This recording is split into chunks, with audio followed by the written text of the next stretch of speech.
Okay. Well, today I was thinking about maybe making some kind of an oddball pesto. I've got a lot of stuff in my herb garden, and actually, I have no idea what I was thinking of, but I woke up thinking about using something other than basil. So I'm just gonna kind of wander around and think in my head about what might make a good pesto, something I've never used in a pesto before, I guess. This is lemon verbena, and I'm kind of thinking that might not be a bad thing. And well, that's a possibility. This stuff here is Anise Hyssop, which is a very strange herb. I mean, you see, it's starting to have these nice little purple flowers, and they taste really good. They actually do taste sort of like licorice. The leaves, in fact, in my opinion, taste like gasoline, and they're really foul. So I don't know. I don't think it's going to make any kind of a good pesto. But okay, that's lavender. That didn't grow very much. Hell with that. I'm not going to use that in pesto. This is something called mentuccia, which is an Italian mint. It's kind of like a cross between like oregano and maybe thyme and regular spearmint. This is really, really nice, except that it's kind of like really strong. So I don't know about that either. This crazy thing I just put in for a whim. It's pineapple sage. The only reason why I planted this year is because later in the season it's going to have some fantastic red flowers that attract a lot of bees. So that's why I got that in there. Okay, there's rosemary. Got a lot of rosemary. I'm not thinking that that's too good for pesto either. And beyond, oh, let's go this way. This is good. Okay, this is salad burnet, which is a fantastic salad green that actually gotta get rid of these weeds. A fantastic salad green that tastes like cucumbers. I actually used it last night.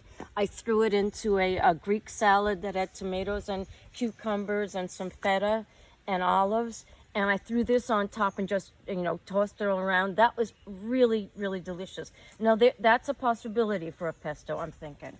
That's tarragon. I love tarragon. I don't know about that either. Let me think about it. Maybe tarragon with basil would make a good pesto. Yeah, that's a thought. This is winter savory, which I love also, but kind of strong. That's thyme. Behind it is thyme, and that's parsley, which chipmunks or somebody has been snacking down on. It looks kind of messed up. This here, this bald spot here, was dill, which got completely eaten by somebody or other. I'm not really sure. Maybe groundhogs. I really don't know. Here's my lovely chives that come back every year. It's already done the beautiful purple blossoms. So now it's just a big mess of beautiful chives. Here's sage, which, I don't know, maybe something. Nah, I gotta think about that. Here's some more weeds. We'll get rid of that. That is summer savory next to it, which also is not really growing very much. But it's early in the season yet, So summer savory could be good in a pesto. Maybe I'll cut some of that. This crazy thing which comes back every year is lovage, which I don't even really love this stuff very much, but it's like, of course, it's got to be the biggest freaking thing in the garden. And it smells like celery, celery up to the umpteenth degree. It's so strong, celery. It's like one leaf of this, and it could it'll flavor a whole pot of beans or whatever you want to use it in. So you have to be sort of careful with that. This is marjoram. I love marjoram. Marjoram is one of my favorite herbs. It tastes like oregano, but sweeter and softer and really perfumey.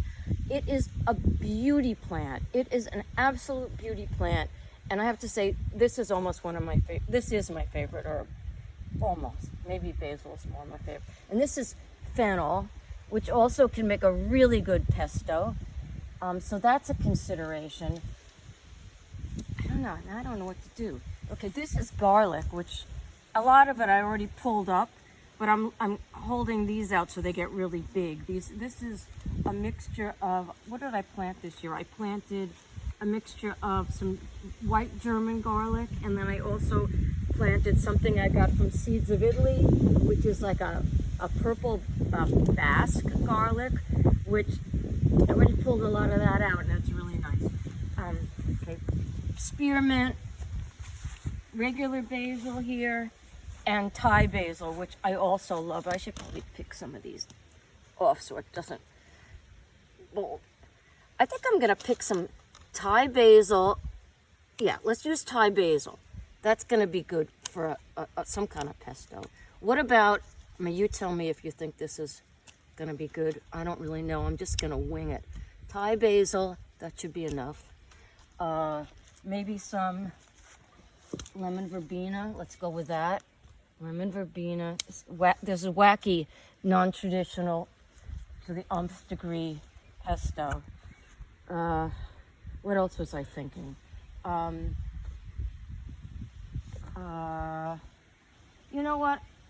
Now I'm stumped. Now I'm not sure. Okay, but I know I'm going to use Thai basil and lemon verbena. So, you know what? I'm going to have to think this through a little better, and then I'm going to get back to you, okay? So this is part of my herb garden. I've got some other stuff all over the place. I've got borage, I've got angelica, I've got some other stuff. A lot of it has been eaten by critters this year. I don't know why, but you know, some years the critters get really into herbs. So I'm gonna get back to you on this basil, and I'll tell you what I've come up with.